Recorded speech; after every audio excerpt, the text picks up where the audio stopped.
America land of opportunities. దేశం కాని దేశం వెళ్లి ఉద్యోగాలు చేస్తూ వ్యాపారాలు చేస్తూ మాతృదేశం పేరు నిలబెట్టాలి. కానీ అమెరికాలో తెలుగు సంఘాలు అందుకు భిన్నంగా వ్యవహరిస్తున్నాయి.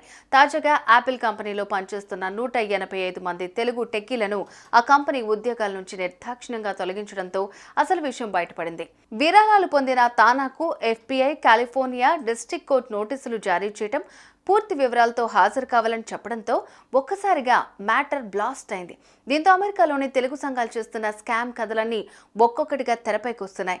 కొందరు చేస్తున్న పనులకు సంఘాలే తలదించుకోవాల్సిన పరిస్థితి. ఇందుకు దశాబ్దాల ఘన చరిత్ర ఉన్న తానా అతీతమేమీ కాదు. ఆ సంస్థలో ఒక మాజీ సభ్యుడు తన సొంత కంపెనీకి చేసుకున్న నిధుల మళ్లింపు ఇప్పటికే ఎఫ్బీఐ దాకా వెళ్ళింది.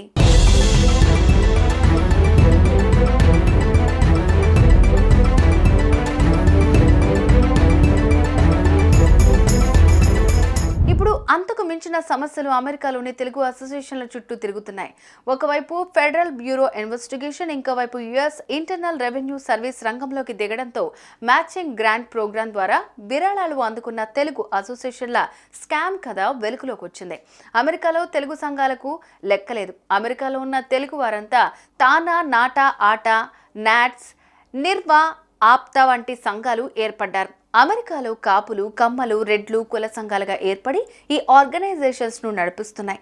అమెరికా వచ్చి తెలుగు వారికి ఏ కోర్సులు, ఏ యూనివర్సిటీలు బాగున్నాయి, ఉద్యోగ కల్పన, అమెరికాలో తెలుగు వారికి సహాయం, అమెరికాలో తెలుగు సంస్కృతి సాంప్రదాయాలను కాపాడటం, ఇలాంటివి ఎన్నో చెయ్యాలి.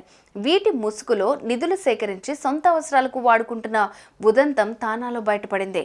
ఇప్పుడు ఈ ఉచ్చు అన్ని తెలుగు సంఘాలకు బిగుస్తుందని చెప్తున్నారు.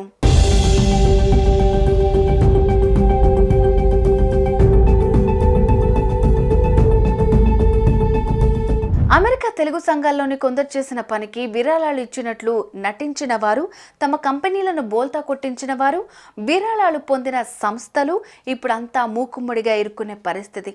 యాపిల్ కంపెనీలో సీనియర్ మేనేజర్ క్యాడర్ నుంచి ఎంట్రీ లెవెల్ ఎగ్జిక్యూటివ్ల వరకు మొత్తం 185 మంది తెలుగు ఉద్యోగుల్ని తొలగించారు.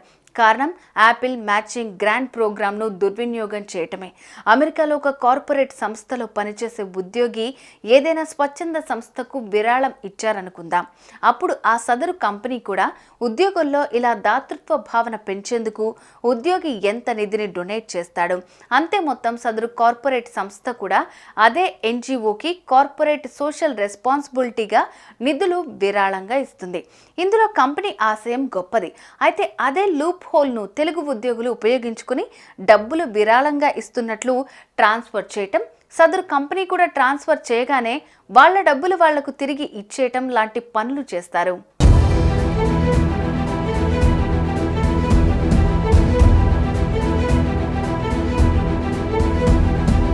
ఈ ప్రక్రియను అనుమానించిన Apple finance department internal revenue సర్వీస్కు కంప్లైంట్ చేసింది.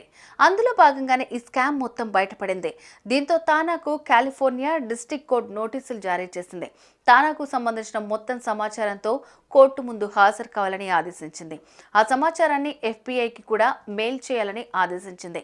కాలిఫోర్నియా డిస్ట్రిక్ట్ కోర్టు ఆదేశాలు ఇప్పుడు అమెరికా తెలుగు కమ్యూనిటీలో చర్చనీయాంశంగా మారాయి. 2019 జనవరి నుంచి 2024 డిసెంబర్ దాకా తానా కార్యకలాపాలకు సంబంధించిన వివరణాత్మక రికార్డులను ఎఫ్బీఐ, ఐఆర్ఎస్ అలాగే US department of justice joint గా తానాకు నోటీసులు ఇచ్చాయి.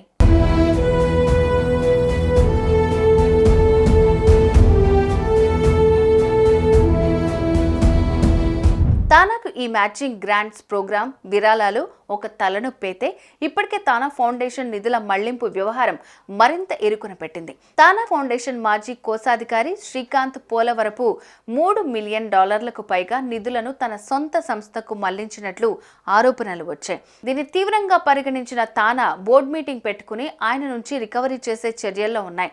నిధులు మళ్లింపు నిజమేనని, అది తన సొంత నిర్ణయమని, దీనికి పూర్తి బాధ్యత వహిస్తానని శ్రీకాంత్ పోలవరపు చెప్పుకొచ్చారు.